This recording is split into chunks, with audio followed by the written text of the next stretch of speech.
నమస్కారం అమ్మా. నమస్తే అమ్మా.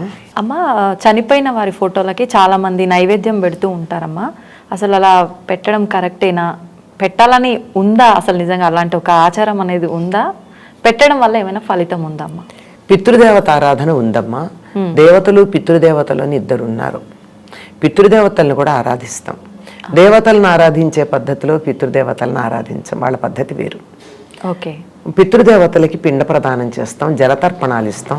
నువ్వులతో కూడా తర్పణాలు ఇస్తారు. తిలతర్పణాలు, జలతర్పణాలు, పిండ ప్రదానాలు. ఇవి చేస్తేనే పితృదేవతలకు వెడతాయి తప్ప మరో రకంగా చేసింది ఏది వాళ్ళ దగ్గరికి వెళ్ళదు. ఓకే. నిజానికి సంప్రదాయం తెలిసిన వాళ్ళు ఇవాళ వారి తిథి అండి, ఈ ఫోటోకి దండ వేస్తామంటే వేసినా వేయకపోయినా ఒకటేనమ్మా. దండ వేసినందువల్ల ప్రయోజనం ఏం లేదు. ఆ వ్యక్తి పట్ల మీకున్న గౌరవాన్ని ఇతరులకు చూపించుకోవడం కోసం వేస్తున్నారు తప్ప, అంటే నేను ఈ వ్యక్తిని గౌరవిస్తాను, నీకు నీకు నీకు నీకు ఆ వచ్చిన వాళ్ళందరికీ చెప్పడం కోసం వేయడమే తప్ప అది వాళ్ళకి వెళ్ళేదేమీ ఉండదు ఇందులో అని చెప్పారు పెద్దలు. అంటే ఈ పితృకార్యాలు చేసేటటువంటి అందులో బాగా తెలిసినటువంటి వారు. అందువల్ల ఒక వ్యక్తి అంటే మనకి ఇష్టం ఉంటే, అంటే తల్లో తండ్రి అంతే కదా, మీ ఇంట్లో పెద్దవాళ్ళు అంటే వాళ్ళ పట్ల ఇష్టం ఉంటే మన గౌరవాన్ని ప్రదర్శించుకోవడానికి దండ పెట్టుకుంటూ ఉంటాం, ఓ దండ వేస్తూ ఉంటాం. అంతేగాని దండ వేసి తీరాలి, వేస్తే వాళ్ళకేదో జరుగుతుందన్నది మాత్రం లేదు. అది కాదు. మరి వాళ్ళకి ఇంకా ఈ నైవేద్యాలు పెట్టేది కూడా ఫోటో దగ్గర పెట్టింది వాళ్ళ దగ్గరికి ఏం వెళ్ళదమ్మా. ఓకే. వాళ్ళకి చేరాలి అంటే వాళ్ళకి చేరడానికి పనికొచ్చేటటువంటి దాన్ని మాత్రమే ఇస్తే పెడుతుంది, లేకపోతే వెళ్ళదు. ఉదాహరణకి ఇప్పుడు మీరు అమెరికా వెళ్ళి ఏమన్నా వస్తువులు కొనుక్కోవాలంటే ఇది ఎలా కొంటారమ్మా? రూపాయలతో కొంటారా? ఏం చెయ్యాలి? డాలర్లు మాత్రమే అమెరికాలో పనికొస్తాయి. మరి పైలోకాలకి మనం ఏది పడితే అది ఇస్తే పెడుతుందా? అక్కడికి వెళ్ళేది ఎక్స్చేంజ్ చెయ్యాలి. దాన్ని రూపాయల్ని డాలర్లలోకి కన్వర్ట్ చేసినట్టు మన దగ్గర ఉన్న వస్తువుని వాళ్ళ దగ్గరికి వెళ్ళేటట్టుగా కన్వర్ట్ చేసి పెట్టాలి. అలా చేయడానికి ఏవేవి అక్కడికి వెళ్ళడానికి వీలున్నాయో మనకి ఈ పితృకార్యాలు చేసేటటువంటి వాళ్ళు అపరకర్మలు అంటారు.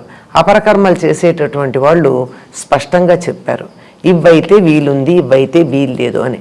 అటువంటి వాటిని ఇవ్వాలి. ఎప్పుడెప్పుడు చేయాలో కూడా చెప్పారు. ఎన్నో షణ్ణవతులు అంటే 64, 69 రోజులు సంవత్సరంలో పితృదేవతలను ఆరాధించే రోజులు. చనిపోయిన రోజు కాక అమావాస్యలని మరని ఇవన్నీ చెప్పి ఆ రోజుల్లో వాళ్ళు ఏం చేయాలి? చనిపోయిన రోజు ఒక్కటి మాత్రమే తద్దినమో శ్రాద్ధం అని పెడతారు. అది కాక మిగిలినటువంటి రోజుల్లో జలతర్పణాలు ఇస్తారు. అమావాస్య వచ్చిందంటే సంప్రదాయం తెలిసిన వాళ్ళు తప్పనిసరిగా ఆ రోజు మాత్రం తప్పనిసరిగా 12 గంటల దాకా ఆగి భోజనం చేయకుండా ఖాళీ కడుపుతో ఉండి తర్పణాలు ఇస్తారు 12ంటికి. వీలు కాకపోతే కొంచెం ముందు ఇస్తారు క్షమాపణ చెప్పుకుని, కానీ సమయం అది. అలా వాళ్ళకి ఇస్తే వాళ్ళకి చేరుతుంది. వాళ్ళకి చెందాలంటే చేయాల్సిన పద్ధతి ఇది. లేదు మేము గౌరవం కోసం పెట్టామంటే గౌరవం కోసం పెట్టుకోండి, కానీ ప్రయోజనం అయితే లేదు. ప్రయోజనం వాళ్ళకి లేదు, మనకుంది. మనకెందుకుంది? వాళ్ళ పెద్దల పట్ల గౌరవం చూపించారు అనేటటువంటి ఒకనొక నా ఆత్మతృప్తి ఉంది. తర్వాత పెద్దల్ని గౌరవిస్తున్నామనేటటువంటి మన మెంటాలిటీ ఏదైతే ఉందో అది మనకి చాలా హెల్ప్ చేస్తుంది. ఆ రకమైనటువంటి ఉపయోగం ఉంది. అంతేగాని వాళ్ళకి పెట్టిన నైవేద్యం వాళ్ళకి పెడుతుందని చెప్పడానికి మాత్రం వీల్లేదు. వాళ్ళకి వెళ్ళాలంటే దాన్ని వాళ్ళకి పనికొచ్చే రకంగా ఎక్స్చేంజ్ చేసి పంపించాలి, అంతేగాని ఎట్లా పడితే అట్లా వెళ్ళదు. అడ్రస్ రాయాలి, ఇంకో చోటికి వస్తూ వెళ్ళాలంటే అడ్రస్ రాయాలి, కరెక్ట్ అడ్రస్ రాయాలి, రేపటికి పాడైపోకుండా ఉండేది పంపించాలి. నేను వాళ్ళ వంకాయ కూర చేశాను అమెరికాలో, నా కొడుకు ఇష్టం కనుక నేను పార్సిల్ చేస్తానంటే అందుతుందా? అది లేదు. పార్సిల్ అందుతుంది కానీ పార్సిల్లో వస్తువు అందదు, పాడైపోతుంది. కనుక అక్కడికి ఎక్స్పోర్ట్ చేసేటటువంటిది ఏ రకంగా వెళ్తే వాళ్ళకు అందుతుందో ఆ రకంగా కన్వర్ట్ చేసి ఎక్స్పోర్ట్ చేయాలి తప్ప మామూలుగా చేస్తే ఎట్లా ఉంటుందమ్మా. కానీ చాలా అంటే కొన్ని ప్రాంతాల వాళ్ళు ఏదన్నా అకేషన్ వచ్చినా వాళ్ళ చనిపోయిన డేట్ తిథి ప్రకారం కానీ అట్లా వాళ్ళకి నచ్చిన వంటలన్నీ చేసి ఫోటో దగ్గర పెట్టి నలుగురికి దానం చేయడం కానీ, ఇంటి పక్కన వాళ్ళని ఇరుగు పొరుగును పిలిచి వాళ్ళకి భోజనం పెట్టడం కానీ ఇట్లాంటివి అయితే చేస్తూ ఇవన్నీ ఉంటారమ్మా? చేయొచ్చమ్మా. వాళ్ళ పేరు మీద మనం భోజనాలు పెట్టచ్చు, కానీ వాళ్ళకి అందేది పెడితే ఎక్కువ వాళ్ళకి అందుతుంది.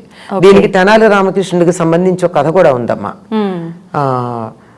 తెనాలి రామకృష్ణుడిని కృష్ణదేవరాయలు అడిగాడో లేదో కథ అట్లా చెప్తారు. అకాలంలో మామిడి పళ్ళు కావాలని అడిగాట కృష్ణదేవరాయలు. ఎందుకంటే మా అమ్మకి మామిడి పళ్ళు ఇష్టం, ఆవిడ ఆబ్దీకం వస్తోంది, అందరికీ బ్రాహ్మణులకి మామిడి పళ్ళు దానం ఇయ్యాలి అని.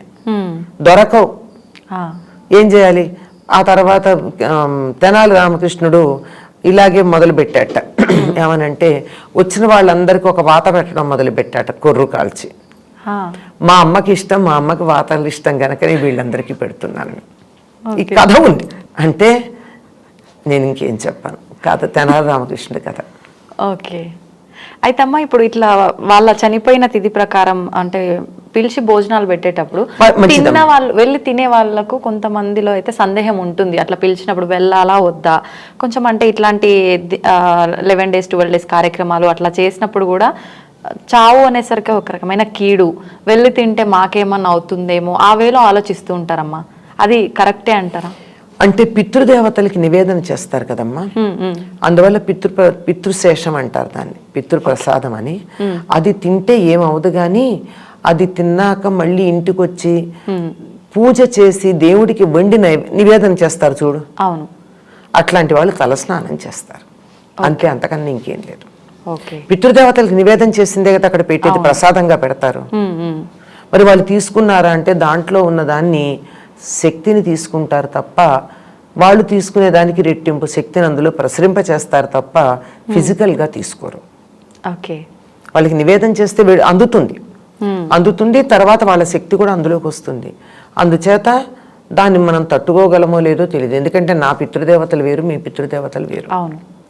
అందుకని వచ్చి స్నానం చేస్తారు అంతే తప్ప దానివల్ల ఎటువంటి హాని కలగదమ్మా. పితృదేవతలు సంతోషిస్తారు పితృశేషం తింటే. నిజంగా ఈ పితృదేవతలకి ఇట్లా పెట్టాలి అనే విషయం మీద మాత్రం చాలా మందికి చాలా చాలా సందేహాలు ఉన్నాయమ్మా. ఈ వీడియో ద్వారా అందరి సందేహాలు నివృత్తి అయిపోయాయి. అన్ని అయ్యుంటాయని అనుకోను, కానీ కొంతవరకు అవుతాయి. ధన్యవాదాలు. నమస్తే.